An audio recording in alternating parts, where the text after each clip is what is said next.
Hello ನನ್ನ ಕುಟುಂಬದವರೇ, ಹೇಗಿದ್ದಾರೆ ಎಲ್ಲರೂ?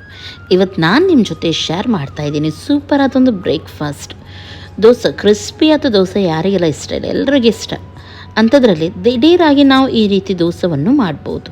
ಕೆಲವೊಮ್ಮೆ ನಮಗೆ ನೆನಪಿರಲ್ಲ ನೆನೆ ಹಾಕಲಿಕ್ಕೆ ಅಕ್ಕಿ ಎಲ್ಲ, ಬೆಳಿಗ್ಗೆ ಅದು ಏನು ಮಾಡೋದಂತ ಚಿಂತೆ ಇರುತ್ತೆ. ಆ ಟೈಮಲ್ಲಿ ಈ ದೋಸೆಯನ್ನು ನೀವು ಖಂಡಿತವಾಗ್ಲೂ ಟ್ರೈ ಮಾಡಿ, ಎಲ್ಲರೂ ಕೂಡ ತುಂಬ ಖುಷಿ ಪಡ್ತಾರೆ.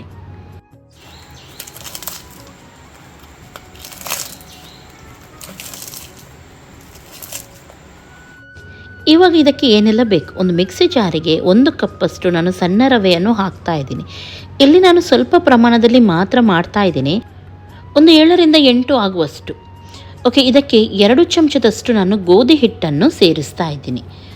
ಆಮೇಲೆ ಇದಕ್ಕೆ ನಾನು ಅಕ್ಕಿ ಹಿಟ್ಟುಂಟು ನೋಡಿ, ಅದನ್ನು 3 ಚಮಚದಷ್ಟು, ಅಂದರೆ ಸ್ವಲ್ಪ ಜಾಸ್ತಿ ಗೋಧಿ ಹುಡಿಯಕ್ಕಿಂತ.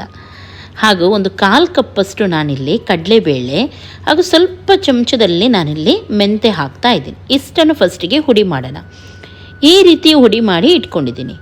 ಇವಾಗ ಇದನ್ನು ಎಲ್ಲವನ್ನು ಹಾಕಿ ಒಂದು ಸ್ವಲ್ಪ 1/4 ಅಂಶಷ್ಟು ಮಿಕ್ಸಿಯಲ್ಲೇ ಇಟ್ಟು ಇದಕ್ಕೆ 1 ಕಪ್ಪಷ್ಟು ಮೊಸರನ್ನು ಹಾಕಿ ಇದನ್ನು ಕೂಡ ಗ್ರೈಂಡ್ ಮಾಡಿ ಇದಕ್ಕೆ ಸೇರಿಸ್ತಾ ಇದ್ದೀನಿ. ಇವಾಗ ಸ್ವಲ್ಪ ಸ್ವಲ್ಪನೇ ನೀರನ್ನು ಹಾಕಿ ಚೂರು ಕೂಡ ಗಂಟು ಉಳಿಯದಂಗೆ ಇದನ್ನು ನಾವು ಮಿಕ್ಸ್ ಮಾಡೋಣ. ಒಮ್ಮೆಲೆ ಗಂಟು ಉಳಿಯುತ್ತೆ ಹಾಗೆ ಆದರೆ ನೀವು ಮಿಕ್ಸಿಗೆ ಹಾಕಿ 1 ರೌಂಡ್ ಗುರ್ರ ಅಂತ ತಿರುಗಿಸಿದರೆ ಸಾಕು. ನೋಡಿ, ಇಷ್ಟು ದಪ್ಪ ಇವಾಗ ನಾನು ಇಟ್ಟಿದ್ದೀನಿ. ಇದಕ್ಕೆ ಬೇಕಾಗುವಷ್ಟು ಉಪ್ಪನ್ನು ಸೇರಿಸಿ ಆಮೇಲೆ ಇದಕ್ಕೆ ಸ್ವಲ್ಪ ಸಕ್ಕರೆಯನ್ನು ಕೂಡ ಹಾಕ್ಲಿಕ್ಕೆ ಉಂಟು. ಇದರಿಂದ ರುಚಿ ತುಂಬ ಚೆನ್ನಾಗಿ ಬರುತ್ತೆ. ಒಮ್ಮೆಲೆ ಸಕ್ಕರೆ ಹಾಕಲಿಕ್ಕೆ ಬೇಡ ಅಂತಾದರೆ ಸ್ಕಿಪ್ ಮಾಡ್ಬೋದು. ಓಕೆ, ಚೆನ್ನಾಗಿ ಇದನ್ನು ಮಿಕ್ಸ್ ಮಾಡಿ, ಜಾಸ್ತಿ ಬೇಡ, ಒಂದು 5ರಿಂದ 10 ನಿಮಿಷ ಹಾಗೆಯೇ ನಾವು ಮುಚ್ಚಿಡೋಣ. ಅಷ್ಟನಕ್ಕೆ ಇದಕ್ಕೆ ಬೇರೆ ಏನೆಲ್ಲ ಬೇಕು ಅದನ್ನು ರೆಡಿ ಮಾಡೋಣ. ಇಲ್ಲಿ ನಾನು ಕೆಂಪು ಚಟ್ನಿಗೆ ಸ್ವಲ್ಪ ಉರ್ಗಡ್ಲೆ, ಕಾಳುಮೆಣಸು, ಉಪ್ಪು, ಒಂದು ಅರ್ಧ ನೀರುಳ್ಳಿ ಹಾಗೂ ಬೆಳ್ಳುಳ್ಳಿ ಹೆಸರು ತೊಗೊಂಡಿದ್ದೀನಿ. ಹಾಗೂ ಸ್ವಲ್ಪ ಮೆಣಸು, ಬ್ಯಾಡಗಿ ಮೆಣಸು ಹಾಗೂ ಗುಂಟೂರು 2 ಕೂಡ ತೊಗೊಂಡಿದ್ದೀನಿ. ಬ್ಯಾಡಗಿ ಮೆಣಸನ್ನು ಸ್ವಲ್ಪ ಬಿಸಿ ನೀರಲ್ಲಿ ಹಾಕಿ ಸಾಫ್ಟ್ ಮಾಡಿ ಆಮೇಲೆ ಉಳಿದ ಎಲ್ಲ ಮಸಾಲೆ ಇದಕ್ಕೆ ಹಾಕಿ ನಾನು ಗ್ರೈಂಡ್ ಮಾಡ್ತೀನಿ. ಇದು ದೋಸೆಗೆ ಮೇಲೆ ನಾವು ಹಾಕ್ತೀವಿ ನೋಡಿ ಕೆಂಪು ಚಟ್ನಿ, ಅದು. ಓಕೆ, ಸ್ವಲ್ಪ ನೀರನ್ನು ಹಾಕಿ ಇದನ್ನು ಗ್ರೈಂಡ್ ಮಾಡೋಣ. ನೋಡಿ, ಇವಾಗ ಇಲ್ಲಿ ಕೆಂಪು ಚಟ್ನಿ ರೆಡಿಯಾಗಿದೆ. ಇದನ್ನೊಂದು ಕಾಪಲ್ಲೇ ಹಾಕಿ ಸೈಡಲ್ಲಿ ಇಟ್ಟುಬಿಡಿ. ಇವಾಗ ಚಟ್ನಿಗೆ ರೆಡಿ ಮಾಡ್ತಾ ಇದ್ದೀನಿ. ದೋಸೆಗೆ ಚಟ್ನಿ ಬೇಕಲ್ವ, ಅದಕ್ಕೆ ಇಲ್ಲಿ ಸ್ವಲ್ಪ ನಾನು ಡಿಫ್ರೆಂಟ್ ಚಟ್ನಿ ರೆಡಿ ಮಾಡ್ತಾ ಇದ್ದೀನಿ. ನಿಮಗೆ ಇಷ್ಟ ಇದೆ ಆದರೆ ಇದೇ ರೀತಿ ಮಾಡ್ಬೋದು, ಅಥವಾ ಬೇರೆ ಕೂಡ ನೀವು ಟ್ರೈ ಮಾಡ್ಬೋದು.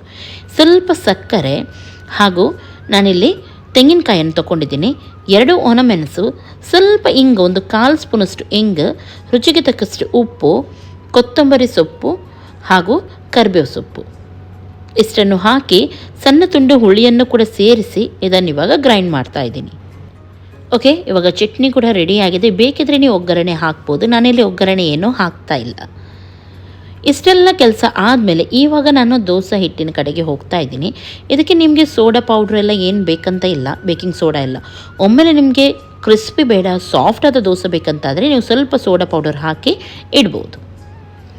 ಓಕೆ, ಕಾವಲಿ ಇವಾಗ ಇಟ್ಟಿದ್ದೀನಿ, ಬಿಸಿಯಾಗಿದ್ದೆ. ಇದಕ್ಕೆ ನಾನು ನೀರನ್ನು ಹಾಕಿ ತಣ್ಣಗೆ ಮಾಡ್ತಾ ಇದ್ದೀನಿ. ಇದರಿಂದ ಈ ಕಾವಲಿ ಸೆಟ್ ಆಗುತ್ತೆ. ತಣ್ಣಗೆ ಮಾಡಿದ ಮೇಲೇ ನಾವು ದೋಸೆ ಬಿಟ್ಟರೆ ಪರ್ಫೆಕ್ಟಾಗಿ ಅದು ಹರಡುತ್ತೆ. ಓಕೆ, ಇವಾಗ ಸ್ವಲ್ಪ ತಣ್ಣಗಾದಮೇಲೆ 1 ಚಮಚದಷ್ಟು ದೋಸೆ ಹಿಟ್ಟನ್ನು ಹಾಕಿ ನೋಡಿ, ಚೆನ್ನಾಗಿ ಈ ರೀತಿ ರೌಂಡ್ ಮಾಡ್ತಾಯಿದ್ದೀನಿ. ಹಿಟ್ಟು ನೀವು ನೋಡ್ಬೋದು ಎಷ್ಟು ತೆಳುವಾಗಿತ್ತು ಅಂತೇಳಿ, ಅಷ್ಟೇ ಇಡಬೇಕು, ತುಂಬ ದಪ್ಪನೂ ಇಡಲಿಕ್ಕಿಲ್ಲ ನಾವು. ಇವಾಗ ಇದರ ಮೇಲೆ ನಾನು ತುಪ್ಪವನ್ನು ಇಡ್ತಾ ಇದ್ದೀನಿ. ಗ್ಯಾಸನ್ನು ಹೈ ಟು ಮೀಡಿಯಮ ಮಧ್ಯದಲ್ಲಿ ಇಡಬೇಕು, ತುಂಬ ಫಾಸ್ಟ್ ಕೂಡ ಇಡಬಾರ್ದು, ಸ್ಲೋ ಕೂಡ ಇಡಬಾರ್ದು. ಓಕೆ, ಇವಾಗ ತುಪ್ಪವನ್ನು ಹಾಕಿದ ಮೇಲೆ ಇದರ ಮೇಲೆ ನಾನು ಕೆಂಪು ಚಟ್ನಿ ರೆಡಿ ಮಾಡಿದ್ವಿ ನೋಡಿ, ಅದನ್ನು ಹಾಕ್ತಾ ಇದ್ದೀನಿ. ತುಪ್ಪ ಒಮ್ಮೆಲೆ ನಿಮ್ಮ ಹತ್ರ ಇಲ್ಲ ಅಂತಾದರೆ ಬೆಣ್ಣೆ ಅಥವಾ ಎಣ್ಣೆ ಯಾವುದು ಕೂಡ ನೀವು ಇಲ್ಲೇ ಹಾಕ್ಬೋದು. ಕೆಂಪು ಚಟ್ನಿ ಹಾಕಿದ ಮೇಲೆ ಮೇಲ್ಗಡೆಯಿಂದ ಸ್ವಲ್ಪ ನಾನು ಎಣ್ಣೆಯನ್ನು ಹಾಕ್ತಾ ಇದ್ದೀನಿ. ಇದರಿಂದ ಇದು ಚೆನ್ನಾಗಿ ಫ್ರೈ ಆಗುತ್ತೆ ನೋಡಿ. ಇವಾಗ ಸ್ವಲ್ಪ ಹೊತ್ತು ಹಾಗೆಯೇ ಬಿಟ್ಟು ಇದನ್ನು ತೆಗಿತಾ ಇದ್ದೀನಿ. ಎಷ್ಟು ಚೆನ್ನಾಗಿ ಬಂದಿದೆ ನೋಡ್ಬೋದು ನೀವು. ಕ್ರಿಸ್ಪಿಯಾಗಿ ತುಂಬ ಚೆನ್ನಾಗಿ ಬರುತ್ತೆ, ಟೇಸ್ಟಲ್ಲಿ ತುಂಬ ಚೆನ್ನಾಗಿರುತ್ತೆ ಇದು. ಹೋಟೆಲಲ್ಲೆಲ್ಲ ನಾವು ದೋಸೆ ತಿಂತೀವಿ ನೋಡಿ, ಅದೇ ರೀತಿ ದೋಸೆ ನಾವು ಇನ್ಸ್ಟೆಂಟಾಗಿ ಅಂದರೆ ಬೇಗನೆ ಮನೆಯಲ್ಲಿ ಮಾಡ್ಬೋದು. ಇದಕ್ಕೆ ಯಾವುದೇ ರೀತಿಯ ಅಕ್ಕಿ ನೆನೆ ಇಟ್ಟು ಓವರ್ನೈಟ್ ಎಲ್ಲ ಇಡಬೇಕಂತ ಏನು ಕೂಡ ಇಲ್ಲ. ನೋಡಿ, ಬಿಸಿ ಬಿಸಿ ಇರುವಾಗ ಕೊಡಿ, ತುಂಬ ಕ್ರಿಸ್ಪಿಯಾಗಿರುತ್ತೆ ಇದು. ಇದೇ ರೀತಿ ಎಲ್ಲವನ್ನು ಕೂಡ ನೀವು ಮಾಡಿದರೆ ಆಯಿತು. ಆದರೆ ದೋಸೆ ಮಾಡುವ ಮೊದಲು ನೀವು ನೀರನ್ನು ಹಾಕಿ ಕಾವಲಿಯನ್ನು ತಣ್ಣಗೆ ಮಾಡಬೇಕು, ಆವಾಗ ಮಾತ್ರ ಕ್ರಿಸ್ಪಿ ದೋಸೆ ಚೆನ್ನಾಗಾಗುತ್ತೆ. ಇಲ್ಲದಿದ್ರೆ ನೀವು ಈ ರೀತಿ ಹರಡುವಾಗ ಏನಾಗುತ್ತೆ, ಸ್ಪೂನಿಗೆಲ್ಲ ತಾಗಿ ಹಿಟ್ಟು ಆಚೀಚೆ ಆಗುತ್ತೆ. ಓಕೆ, ಇದೇ ರೀತಿ ಇವಾಗ ಎಲ್ಲವನ್ನು ಮಾಡಿ ಒಮ್ಮೆ ಟ್ರೈ ಮಾಡಿ ನೋಡಿ ಯಾವ ರೀತಿ ಆಗಿತ್ತಂತ ಹೇಳಿ. ಸುಮಾರು ದೋಸೆ ರೆಸಿಪಿ ನಾನು ಹಾಕಿದ್ದೀನಿ, ಅಥವಾ ಬ್ರೇಕ್ಫಾಸ್ಟ್ ರೆಸಿಪಿ ಸುಮಾರು ಹಾಕಿದ್ದೀನಿ. ಎಲ್ಲವನ್ನು ಒಮ್ಮೆ ಟ್ರೈ ಮಾಡಿ ನೋಡಿ. ಈಸಿ ಇರುವಂಥದ್ದೇ ಹಾಕ್ತಾ ಇರ್ತೀನಿ. ನೋಡ್ತಾ ಇದ್ದೀರಲ್ಲ, ಇವಾಗ ನಾನು ತೋರಿಸ್ತೀನಿ ಇದು ಎಷ್ಟೊಂದು ಕ್ರಿಸ್ಪಿಯಾಗಿದೆ ಅಂತ ಹೇಳಿ. ಖಂಡಿತ ನೀವು ಕೂಡ ಟ್ರೈ ಮಾಡ್ತೀರಾ.